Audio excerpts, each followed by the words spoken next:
Katanya tuh sekarang udah jadi urusan ijazah kendaraan bomba.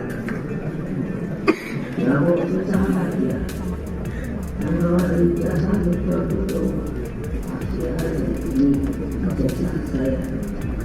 Gitu.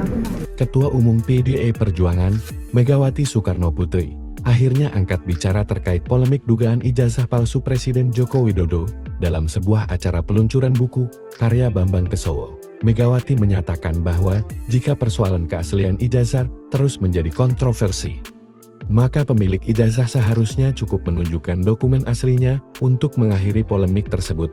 Ia mengungkapkan keheranannya terhadap kerumitan yang muncul hanya karena mempertanyakan keabsahan ijazah. Polemik ini mencuat karena keaslian ijazah Jokowi dari Fakultas Kehutanan UGM dipersoalkan oleh Muhammad Taufik, yang kemudian melayangkan gugatan ke pengadilan. Meski Presiden Jokowi, melalui tim hukumnya, telah menyerahkan dokumen asli ke Baris Krim Polri dan keabsahannya dikonfirmasi oleh UGM serta SMA Negeri 6 Solo, mediasi hukum yang berlangsung hingga tahap ketiga tetap menemui jalan buntu. Kuasa hukum Jokowi, Irpa, menyampaikan bahwa mediasi antara penggugat dan tergugat utama Jokowi secara resmi dinyatakan gagal.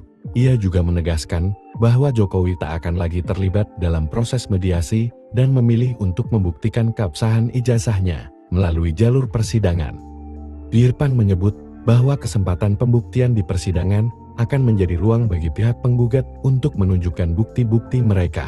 Sementara itu, penggugat Muhammad Taufik melalui tim hukumnya menyatakan kesiapannya untuk menghadapi proses hukum hingga pembuktian di pengadilan.